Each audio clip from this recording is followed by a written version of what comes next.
Ano kaya ang gumulat sa isang honor student sa matematika mula sa pinakatanyak na Colegio Real de San Isidro ng Espanya nang tumuntong siya sa isang silid-aralan sa Pilipinas? Sa harap ngang parehong pagsusulit sa matematika na pangalawang beses na nilang kinukuha, pinagpapawisan pa rin ang mga estudyanteng Espanyol habang ang mga estudyanteng Pilipino ay binaba na ang kanilang mga panulat sa loop lamang ng 15 minuto. At sa tanong ng guro, lahat ng estudyante ay naktaas ng kamay. Madali lang ba ang pagsusulit na ito?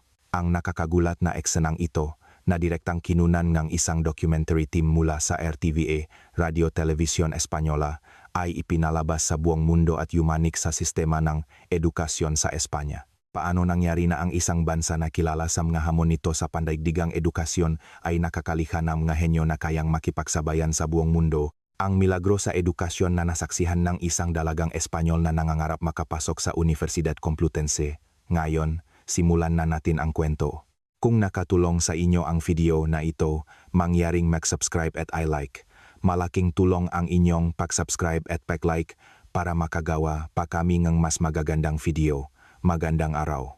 Ako si Sofia Garcia, isang 17 taong gulang na mag-aral mula sa Colegio Real de San Isidro sa Madrid, Espanya. Pamilyar ba kayo sa Colegio Real de San Isidro? Itinatak noong 1603. Ang paaralang ito ay pinagtapusan ngang mamiyembro ngang pamilyang hari at 19 na punong ministro ngang Espanya. Ang tuition fee lamang ay umaabot sa 4,000 euros bawat taon o humigit kumulang 2.5 milyong piso. Isa itong napaka-eksklusibong pribadong paaralan kung saan wala pang 1% ng mga estudyante sa buong Espanya ang nakakapasok. Dito rin nagtapos ang mga tanyag na manunulat tulad ni Lope de Vega at ang pilosopong si Jose Ortega y Gasset. Sa paaralang ito, kabilang ako sa top 5% ng mga estudyante sa matematika. Nung nakarang semestre, ako ang nag-first place sa math competition sa aming antas at nanalo rin ako sa pambansang Spanish Mathematical Olympiad. Sabihin na may gaguro ko, tiyak na makakapasa ako sa kursong matematika sa prestihiyosong Universidad Complutense de Madrid. Puno rin ako NG kumpiyansa. Mayroon akong pagmamalaki bilang isang mag-aral ng Colegio Real at tiwala sa aking sariling kakayahan. Noong araong 2023, nakplano ang aming paaralan ngang isang espesyal na educational trip. Ang destinasyon, ang Pilipinas. Sa totoo lang, wala akong gaanong alam tungkol sa Pilipinas. Narinig ko na ang tungkol sa magagandang dalampasigan tulad ng Boracay at Palawan. Pero tungkol sa antas ng edukasyon o sistema ng paaralan nila, wala akong anumang interes. Ang nasa isip ko lang ay isa itong maliit na bansa sa Asya na may imaheng kahirapan at maisyong panlipunan. Ganun din ang mga kaibigan ko. Karamihan sa kanila ay hindi man lang alam kung saan eksakto sa mapa matatagpuan ang Pilipinas. Ngunit sinabi sa amin ng aming guro, si Dr.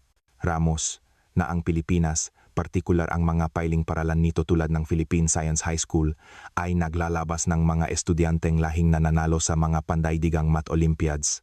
Ang Pilipinas, sabi niya, ay may mga islands of excellence sa kabilang kanilang pangkalahatang ranggo sa PISA.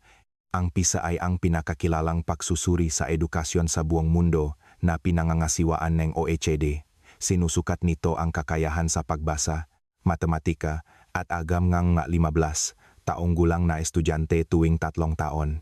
Ang Espanya, noong 2022, ay nasa gitnang ranggo lamang sa matematika sa mga bansang OECD, samantalang ang mga estudyante mula sa mga piling paralan sa Pilipinas ay nagpapakitang pambihirang resulta. Hindi ako gaanong nagulat sa estadistikang iyon. Mayroon akong stereotype na ang mga taga-Asya ay likas na magagaling sa mga pagsusulit. Narinig ko na ang mga bansa tulad ng China o Singapore ay ginagawang mga testing machine ang kanilang mga estudyante. Walang pagkamalihain, puro pagsasaulo lang. Kaya inisip ko na baka ganon din sa Pilipinas. Ang Espanya, bagamat maaring mas mababa sa mga test scores, ay nagtuturo sa aming palaguin ang malihaying pag-isip at kritikal na kakayahan. Pagbaba namin sa aeroplano at pagdating sa Ninoy Aquino International Airport, nagulat ako, ang airport ay malawak at malinis. mas moderno pa kaysa sa ilang bahagi NG Adolfo Suarez Madrid, Barajas Airport. Ang mga banyo ay parang sa hotel at lahat ng karatula ay may salin sa Ingles. Mahusay din mag-Ingles ang mga staff, ngunit hindi pa rin nawala ang aking kumpiyansa. Kami ay maestudyanteng Colegio Real de San Isidro, tumanggap ng pinakamahusay na edukasyon sa Espanya. Hindi naman porket maganda ang airport ay mataas na rin ang antas na edukasyon, di ba? Kinabukasan, bibisitahin namin ang isang high school sa Maynila, isang documentary team mula sa RTV ang sumama sa amin. Gumagawa silang isang programa na nagpapakita ng katotohanan ng edukasyon sa Espanya at ikinukumpara ito sa Pilipinas. Ang pamagat NG programa ay ¿Qué puede aprender España de Filipinas? Ano ang matututunan NG Espanya mula sa Pilipinas? Sa harap NG kamera, buong kumpiyansa kong sinabi na gusto kong subukan ang aking galing sa matematika laban sa mga estudyanteng Pilipino. Sa totoo lang, inisip kong mananalo ako. Ang high school na iyon na matatagpuan sa Quezon City ay ibang-iba sa aming paaralan. Ang gusali ay moderno ngunit mas malaki ang sukat. Ang Colegio Real ay may humigit kumulang 1,300 na estudyante at ang paaralang ito ay may halos 1,500.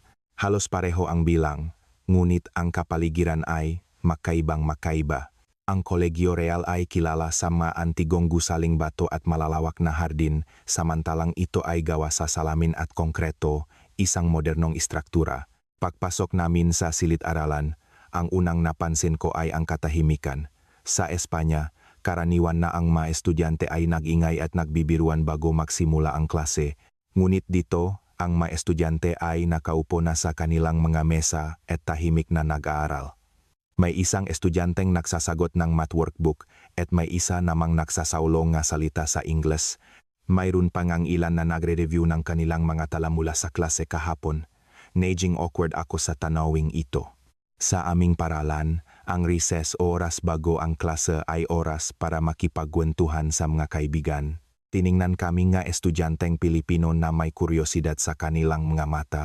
Siguro ay nakakapanibago para sa kanila na makakita ng mga dayuhang estudyante sa kanilang silid-aralan. Ipinakilala kaming guro sa Ingles at pinalakpakan kami nga estudyante. Pati ang palakpak nila ay organisado. Sa Espanya, ang palakpak ay hindi sabay-sabay at maingay, ngunit dito, lahat sila ay pumalakpak sa halos isang ritmo. Kinausap ko sa Ingles ang katabi kong estudyanteng Pilipino. Ang pangalan niya ay Jasmine at mas magaling siyang mag-Ingles kaysa sa inaasahan ko. Maganda ang kanyang accent at tama ang grammar. Tinanong ko si Jasmine kung ilang oras siyang nag-aral sa isang araw. Saglit siyang nag-isip at sumagot, mga 8 oras sa paralan, 3 oras sa review center, at 2 oras pa sa bahay. Hindi ko na kailangang gamitin ang calculator. 13 oras sa isang araw, hindi ako makapaniwala. Tinanong ko kung nag-aral din siya tuwing weekend at tumango siya na para bang ito ang pinaka-normal na bagay. Tuwing Sabado, pumupunta siya sa whole day class sa review center mula 9 umaga hanggang 6 gabi. Tuwing Linggo, nag-aral siya sa bahay para sa review at advanced study. Tinanong ko kung ano ang ginagawa niya tuwing bakasyon at sinabi niyang ang bakasyon ang pinakamahalagang panahon. Ito raw ang oras para pag-aralan ng magaang magasusunod na leksyon. Sa sandaling iyon, nakaramdam akong kaunting pakailang. Naisip ko, hindi na ito edukasyon, parang pang-aabuso na. Nagsimula na ang klase. Ang guro sa matematika ay isang babae na nasa mid-40s at nagtuturo siya ng may pambihirang sigla. Kahanga-hanga ang bilis niyang magsulat ng mga equation sa pisara habang nagpapaliwanag. Walang tigil ang kanyang kamay na may hawak na tisa. Ngunit ang mas nakakagulat ay ang reaksyon ng mga estudyante. Lahat sila ay nakatutok, nagsusulat sa kanilang mga kwaderno at nagtataas ng kamay kung may tanong. Isang tanawin na mahirap isipin sa Espanya. Sa aming paralan, maraming estudyante ang tumitingin sa kanilang mga cellphone o natutulog sa gitnang klase. Kahit sawayin silang guro, hindi nila gaanong pinapansin. Nagbigay ang guro ng sang mahirap na problema sa pisara. Isang calculus problem na sa tingin ko ay may mataas na antas ng kahirapan. Kailangang hanapin ang limit ng isang function at gamitin ang derivative para makuha ang maximum value. Kahit ako, Kakailanganin kong hindi bababa sa 5 minuto para masagutan ito. Ngunit, sa loob lamang ng 2 minuto, isang estudyante ang naktaas ng kamay at sinabi ang sagot. Tumpak nang sabihin ng guro na isulat ang solusyon sa pisara. Tumayo ang estudyante at isinulat ang buong proof ng walang anumang pag-alinlangan. Paulit-ulit na nangyari ang ganung pattern, nagbibigay ng problema ang guro at mabilis na nagtatas ng kamay ang mga estudyante at nagbibigay ng tamang sagot. Nagsimula na akong kabahan. Totoo ganito sila kagaling? O pinahandaan ba nila ito? Baka naman nga piling honor students lang ang inilagay dito para sa amin. Ang tanong na iyon ay malapit ng masagot, oras ng tanghalian at kumain kami kasama ang nga estudyanteng Pilipino sa kanilang tiyantein. Kakaiba ang pagkain, ngunit masarap. May sinigang, adobo at iba-ibang ulam. Ipinaliwanag sa akin ni Jasmine ang bawat pagkain. Habang kumakain, nakipausap din kami sa ibang mga estudyante. Lahat sila ay mababait ngunit mayroong seryosong aura. Hindi ito isang kapaligiran na punong biruan o kalokohan. Pagkatapos ng tanghalian, sinimulan ang eksperimento na iminungkahingang RTVE. Ipasasagot sa mga estudyanteng Pilipino ang isang mock exam ng selektividad, EBAU, sa matematika. Ang EBAU ang tawag sa University Entrance Exam sa Espanya. Karaniwang kinukuha ito ng 18 taong gulang na estudyante at ito ay napakahalaga para makapasok sa universidad. Ang resulta ng pagsusulit na ito ang magdedetermina kung makakapasok ka sa gusto mong kurso at universidad.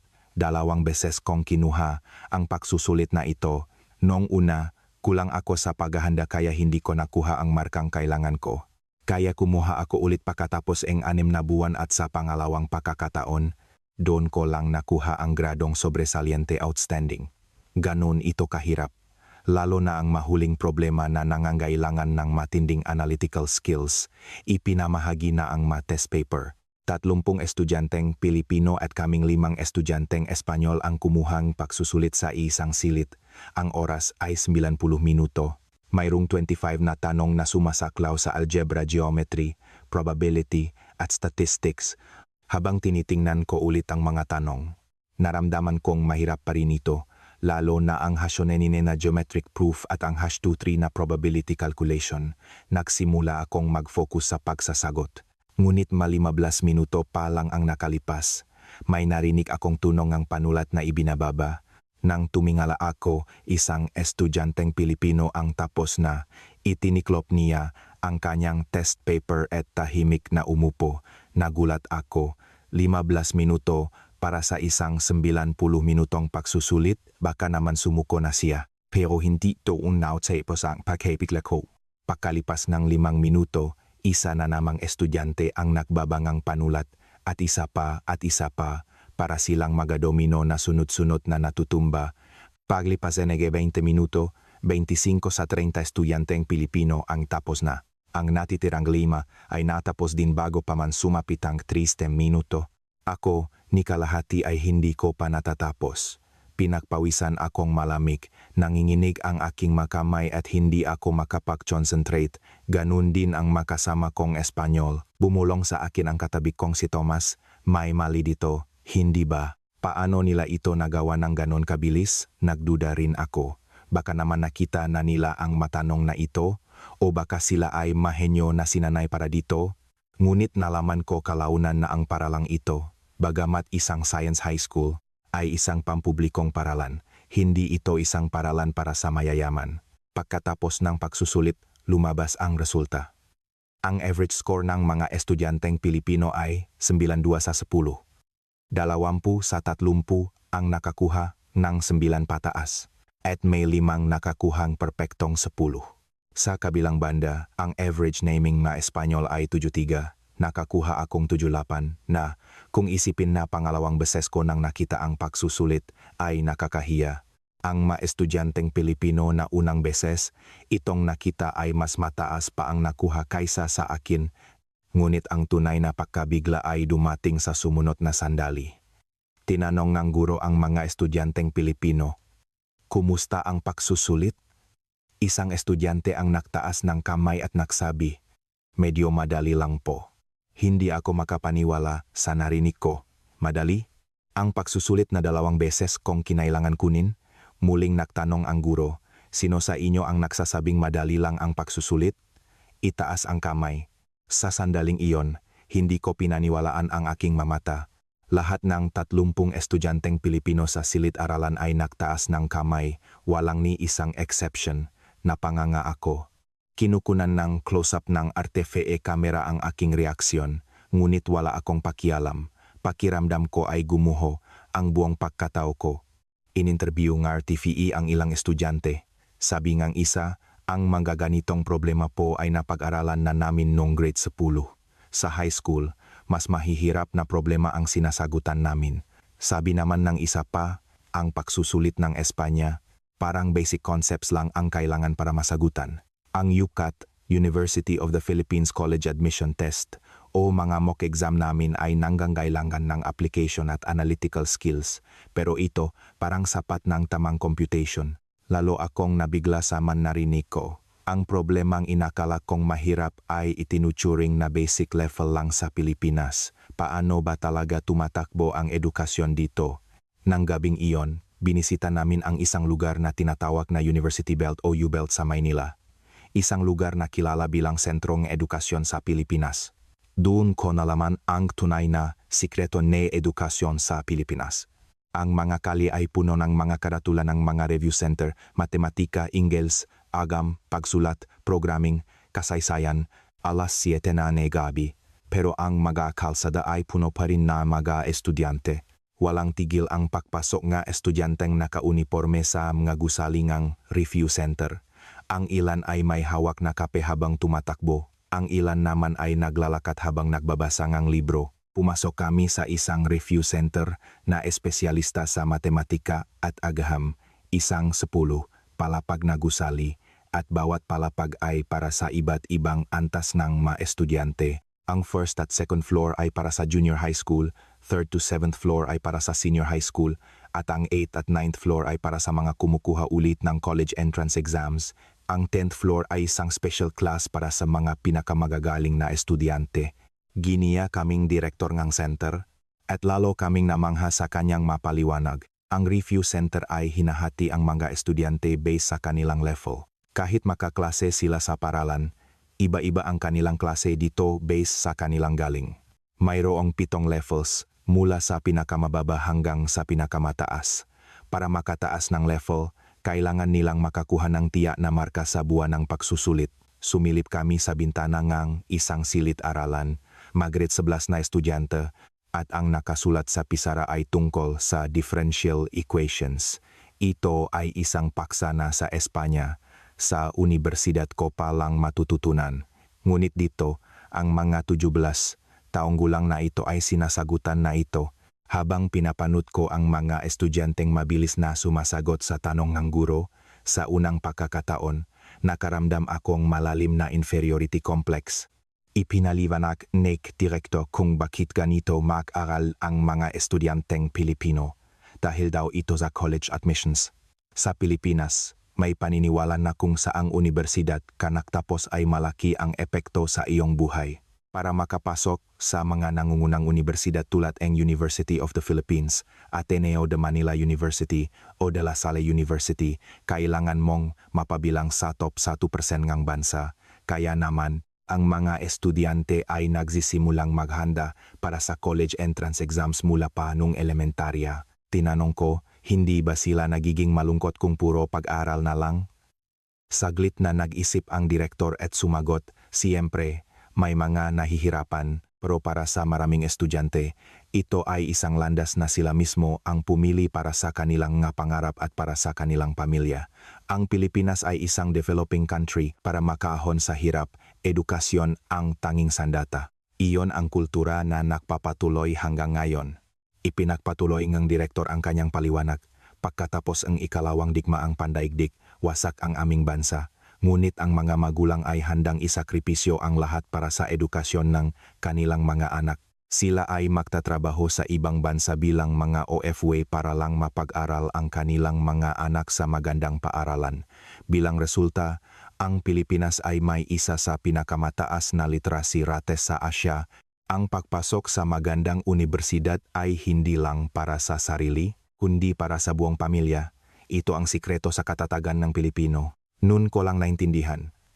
Ang kahusayan ng mga estudyanteng Pilipino ay hindi lang dahil sa kanilang talino. Ito ay resultang isang sistemang sumusuporta, isang kulturang nagtutulak, isang kasaysayang humuhubog, at higit sa lahat, ang kanilang sariling pagsisikap. Sa eroplano pabalik, habang tinitingnan ko ang aking tiket, napaisip ako, gaano nga ba ako nagsisikap? Kinabukasan, binisita namin ang Department of Education. Ipinakita sa amin ng isang researcher ang detalyadong data. Sa isang malaking screen, lumitaw ang mga graph at chart. Bagamat ang pangkalahatang resultang Pilipinas sa PISA ay hindi kasing taas ng mabansang nangunguna, ipinakita niya ang data mula sa mga science high school na kasali sa pagsusuri. Ang makaparalang ito ay laging nasa top tier, kasabayan ng Singapore, Taiwan, at Japan sa matematika at agham. Ang mas nakakagulat ay ang trend mula 2018 hanggang 2022 sa panahon ng pandemya, ang average score ng OECD ay bumagsak ng malaki sa lahat ng larangan. Isinara ang mga paralan at lumipat sa online classes na nagdulot ng malaking learning gap. Ngunit ang mapailing paralan sa Pilipinas ay nagawang mapanatili o mapataas pa ang kanilang mga marka. Ipinaliwanag ng researcher na ito ay dahil sa diskarte at dedikasyon ng mga guro. Sa Pilipinas, malaki ang hamon sa online learning dahil sa hindi pantay na internet access, ngunit ang maguro mula sa mga paaralang ito ay gumawa ng paraan. Gumawa sila ng sariling learning modules, nagprint at ipinadala sa mga estudyante. Gumamit sila ng social media para magturo at nagdaos ng maliliit na session para sa mga nahihirapan.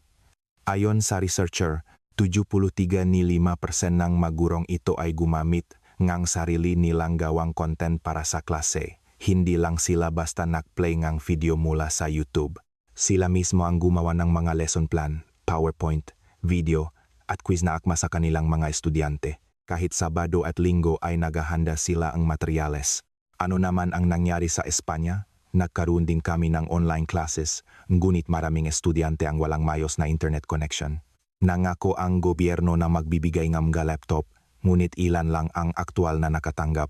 Karamihan sa mga guro ay nagplay lang educational videos mula sa TV o YouTube. Pakiramdam ko, 2 taon akong nanut lang ng YouTube sa bahay. Samantala, ang mga estudyanteng Pilipino, sa kabila ng mga hamon, ay nagpatuloy sa pag-aral sa tulong ng kanilang masisigasig na guro, kaya hindi katakatakang lumaki ang agwat. Ipinakita rin ng researcher ang isa pang interesanteng data. Sa Pilipinas, ang epekto ng socio-economic background ng isang estudyante sa kanyang marka ay mas mababa kumpara sa average ng OECD. Ang ibig sabihin nito, ang kita at antas ng edukasyon ng magulang ay may mas maliit na impluensya sa PISA score ng bata. 11% sa Pilipinas versus 15% sa OECD average. Ibig sabihin, mayaman man o mahirap ang magulang, kung may kakayahan ka, makakakuha kang magandang marka. Ito ay isang palatandaan ng pagiging patas sa edukasyon, lalo na sa loop ng sistema ng mapampublikong science high school. Sa Espanya, kabaliktaran ito, malaki ang pakakaibangang marka ng nga anak ng mayayaman at mahihirap. Malaki ang agwat sa pagitan ng nga estudyanteng nag-aaral sa pribado at pampublikong paaralan. Ako mismo ay nakapasok sa Colegio Real dahil may kakayahang pinansyal ang aking mga magulang. Kung sa isang ordinaryong pampublikong paaralan ako nag-aral, hindi ko matatanggap ang ganitong uring edukasyon. Sa sandaling iyon, napaktanto ko, hindi perpekto ang edukasyon sa Pilipinas.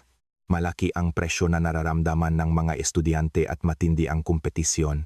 Ngunit ang pagiging patas nito na kahit sino ay may pagkakataon at ang katotohanang ang nga pamilya at guro ay namumuhunan ng husto sa edukasyon ay isang bagay na dapat hangaan. Nang gabing iyon, naranasan namin ang isang espesyal na bagay, ang evening study session sa library ng paralan.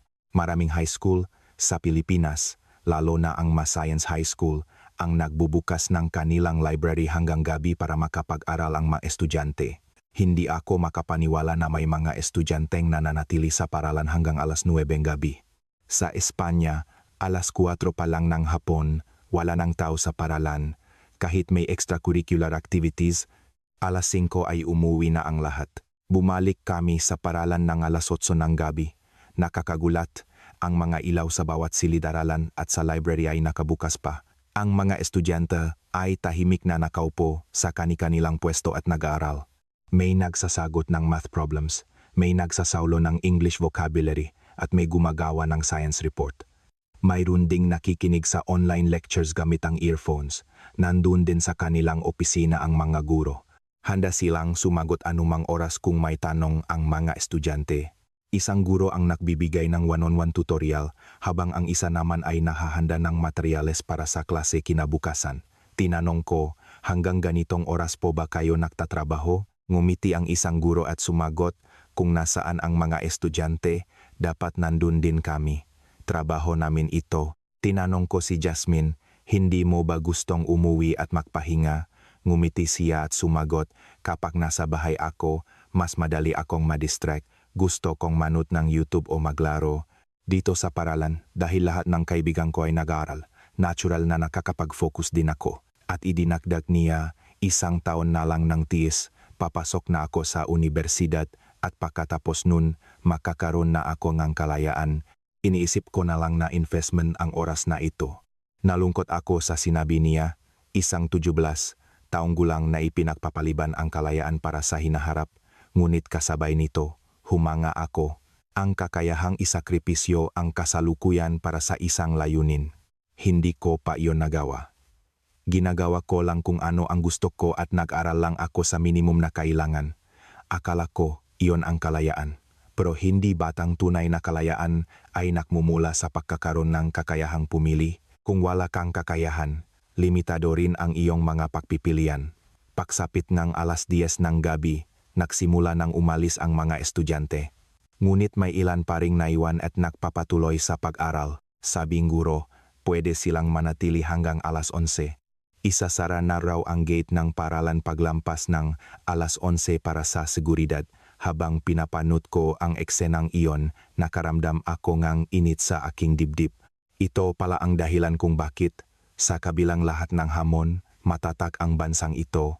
Umalis kami sa paaralan at bumalik sa aming hotel. Sa bus, nausap kami nga kaibigan ko, lahat kami ay nabigla. Sabi ni Thomas, mga tamat pala tayo, hindi sa hindi tayo nag-aral, kundi hindi tayo nag-aral ng tama. Sumang-ayon ang isa pa naming kaibigan. Nagyayabang tayo dahil sa pangalan ng Colegio Real, pero nang subukan ang ating tunay na galing, malayo pa pala tayo. Sumang-ayon ako. Nakakahiya ang aking kayabangan. Nang gabing iyon, isinulat ko sa aking diary, mula ngayon magbabago na ako. Mag-aral akong mabuti tulad ng mga estudyanteng Pilipino. Gusto kong patunayan ang aking sarili hindi dahil sa titulo bilang estudyanteng Colegio Real, kundi dahil sa aking tunay na kakayahan. Bago matulog, nag-message ako kay Jasmine. Marami akong natutunan ngayon. Salamat. Sa aming huling araw, nagsagawa ngang formal na interview ang RTVE sa amin. Kinabahan ako pagupo sa harap ng kamera. Nagtanong ang host, ano ang nagbago sa iyong pananaw bago at pagkatapos ng iyong pagbisita sa Pilipinas? Tapat kong sinagot, nalaman ko kung gaano ako kayabang at kung gaano ako katamat. Ipinagpatuloy ko, inakala kong magaling na ako dahil lang estudyante akong Colegio Real de San Isidro, ngunit iba ang mga estudyanteng nakita ko sa Pilipinas. Pinatunayan nila ang kanilang galing sa pamamagitan ng kanilang kakayahan, hindi sa pangalan ng kanilang paaralan. Sa sandaling iyon na natapos nila ang EBAU exam sa loob ng 15 minuto, gumuho ang aking kayabangan. At kasabay nito, natuklasan ko ang isang aral. Muling nagtanong ang host, ano sa tingin mo ang makalakasan ng edukasyon sa Pilipinas? 3 ang binanggit ko. Una, ang sistema ng makapiling paaralan. Namumuhunan ang bansa sa mga Islands of Excellence na ito at nagbibigay ng patas na pagkakataon sa lahat na may talento, anuman ang kanilang estado sa buhay. Ang suporta sa mga guro, ang merit-based system. Habang ang Espanya ay nagbabawas nga budget sa edukasyon, ang Pilipinas ay humanahanap ng paraan para suportahan ang mga pinakamagagaling nito. Pangalawa, ang kultura. Sa Pilipinas, ang edukasyon ay isang pamumuhunan para sa kinabukasan ng buong pamilya. Ang mga magulang ay nagsasakripisyo para sa edukasyon nga kanilang mga anak at ang mga estudyante ay nagsisikap na suklian ang pag-asang iyon. Bagamat maritong maging pressure sa positibong pananaw, ito ay isang malakas na motibasyon. Sa Espanya, kung masyado kang masipag mag-aral, minsan ay tinutukso ka pang ampolon nerd. Pangatlo, ang pagsisikap, sipag at tiyaga. Sabi nga nila, ang mga estudyanteng Pilipino ay talagang masisipag mag-aral, 13 oras sa isang araw, nananatili sa paralan hanggang gabi, at pumupunta sa review center tuwing weekend. Hindi ito simpleng pamimilit. Para sa maraming estudyante, ito ay isang landas na sila mismo ang pumili para sa kanilang mapangarap. Nagbigay ng huling tanong ang host. Paano sa tingin mo dapat magbago ang edukasyon sa Espanya? Nag-isip ako ng malalim at sumagot. Lagi nating ipinagmamalaki ang pagkamalikhain at kritikal na pag-isip, ngunit kulang tayo sa pundasyon ng kaalaman. Ang PISA 2022 ay nakpakita na kahit sa problem solving at teamwork, nahuhuli ang Espanya sa mga bansang Asyano. Ang ating pagmamalaki ay hindi sinusuportahan ng data. Kailangang matuto ang Espanya sa mga kalakasan ng Pilipinas. Mag-invest pa sa edukasyon, suportahan pa ang maguro, at magtakdang ang mas mataas na pamantayan para sa mga estudyante. Kasabay nito, dapat nating iwasan ang sobrang kompetisyon na nakita natin. Kung pagsasamahin natin ang magagandang aspeto ng dalawang bansa, makakabuo tayo ng isang halos perpektong sistema ng edukasyon. Pagkatapos ng interview, kumaan ang aking pakiramdam. Nasabi ko ng tapat ang aking mga iniisip. Narinig ko na nang ipalabas ang interview na ito sa RTVE, nagdulot ito ng malaking diskusyon sa Espanya. Maging ang Ministro ng Edukasyon ay nanggako ng reforma. Sa araw ngaming pag-alis, sa bus papuntang Naiya, tumingin ako sa labas magbintana. Ang matataas na gusaling Maynila, ang mamalinis na kalsada, ang mataong mayos na kumikilos. Isang linggo lang ang nakalipas, isa lang itong dayuhang lungsod sa akin. Ngayon, isa na itong lugar na tinitinggal ako. Walang ibang bansa sa mundo ang nakabangon mula sa mga hamon ng kasaysayan na may ganitong katatagan. Sa airport, nagpaalam ako kay Yasmin. Binigyan niya akong isang maliit na regalo. Isang set na mga Filipino math review books. Sagutan mo to at mararamdaman mong napakadali lang ng math sa Espanya. Sabi niya habang tumatawa. Ngumiti ako habang tinatanggap ito, ngunit sa aking isip, nangako ako. Dadalhin ko ang mga librong ito sa Espanya at tatapusin kong lahat. At kapag nakapasa ako sa Complutense, ipagmamalaki ko ito kay Jasmine. Sumakay na ako sa eroplano. Nagsimula na ang 15 oras na mahabang biyahe. Sa loop ng eroplano, binuksan ko ang aking laptop at isinulat ang lahat ng aking natutunan sa biyaheng ito. Gumawa akong listahan. Una, pagpapakumbaba.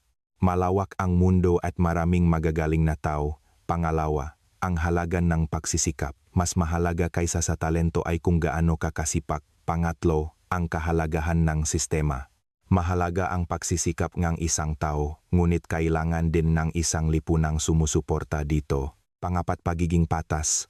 Dapat lahat ay may pagkakataon. Pagdating ko sa Espanya, isa na akong ibang tao. Gumigising akong alas 6 ng umaga para mag-aral ng 2 oras, pumapasok sa klase, at pagkatapos ay nag-aral pa ng 4 na oras sa library. Sa gabi, sinasagutan ko ang mga math review books na galing sa Pilipinas. Sabi ng kaibigan ko, nababaliw na raw ako, pero hindi ko sila pinansin. Ang nga estudyanteng nakita ko sa Pilipinas ay higit pa rito ang ginagawa. Sa unang ilang linggo, napakahirap. Pagod ang aking katawan at minsan ay hindi ako makapag-focus. Ngunit hindi ako sumuko. Inaalala ko ang mukha ni Jasmine. Inisip ko na sa oras na iyon, ganito rin siyang nag-aral, kaya mas lalo akong nagsisikap. Pagkalipas ng 6 na buwan, kitang-kita ang pagtaas ng aking mga marka. Naging top 1 ako sa aming antas at nanalo ulit sa pambansang math competition. Nagtaka ang mahuro ko, ngunit para sa akin, inaasahan ko na ang resulta. Natutunan ko sa Pilipinas na kung magsisikap ka, may aanihin ka. Sabi sa akin ni Dr. Ramos, Sofia, hindi ko alam kung ano ang natutunan mo sa Pilipinas, pero naging ibang tao ka. At sa wakas, dumating ang araw na iyon. Natanggap ko ang acceptance letter mula sa Universidad Complutense de Madrid, conditional acceptance sa kursong matematika. Kailangan kong makakuha ng 3 sa aking final exams para maging opisyal na estudyante. Agad akong nagmesaje kay Jasmine, salamat dahil sa'yo Naabot ko ang pangarap ko. Sumagot si Jasmine pagkalipas ng ilang oras. Gabi na kasi sa Pilipinas. Congratulations Sofia, may good news din ako. Nakapasa ako sa University of the Philippines. Ngumiti ako at nag-reply. Pareho nating nagawa. Makita tayo ulit balang araw.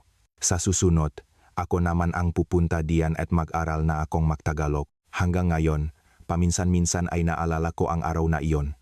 Ang sandaling pinapanood ko ang mga estudyanteng sumasagot ng test paper sa loob ng 15 minuto sa isang tujitaralan sa Pilipinas. Ang eksenang iyon kung saan lahat ng 30 estudyante ay naktaas ng kamay. Ang pagkabiglang iyon ang nagpabago sa aking buhay. Ang 15 minutong pagkabigla na naranasan ng isang estudyante mula sa tanyak na kolegyong Espanya sa Pilipinas. Ano ang masasabi ninyo? Ang sikreto sa likod ng kahusayan sa edukasyon sa Pilipinas ay ang sistema, ang kultura, at higit sa lahat, ang pagsisikap ng mga estudyante. Ang pagbangon ng Pilipinas bilang isang bansa na may mga mamayang may matibay na paninindigan sa edukasyon ay hindi isang pagkakataon. Siyempre, may mga problema tulad ng sobrang competition at pressure, ngunit ang pagbibigay na patas na pagkakataon at ang pamumuhunan na pamilya sa edukasyon ay tiyak na isang bagay na may pagmamalaki. Si Sofia, pagkatapos ng kanyang pagbisita sa Pilipinas, ay nagbago ngang landas at sa huli ay nakapasok sa kanyang pangarap na universidad. Ang edukasyon ng Pilipinas na nagpabago sa buhay ng isang tao. Ano ang inyong opinyon?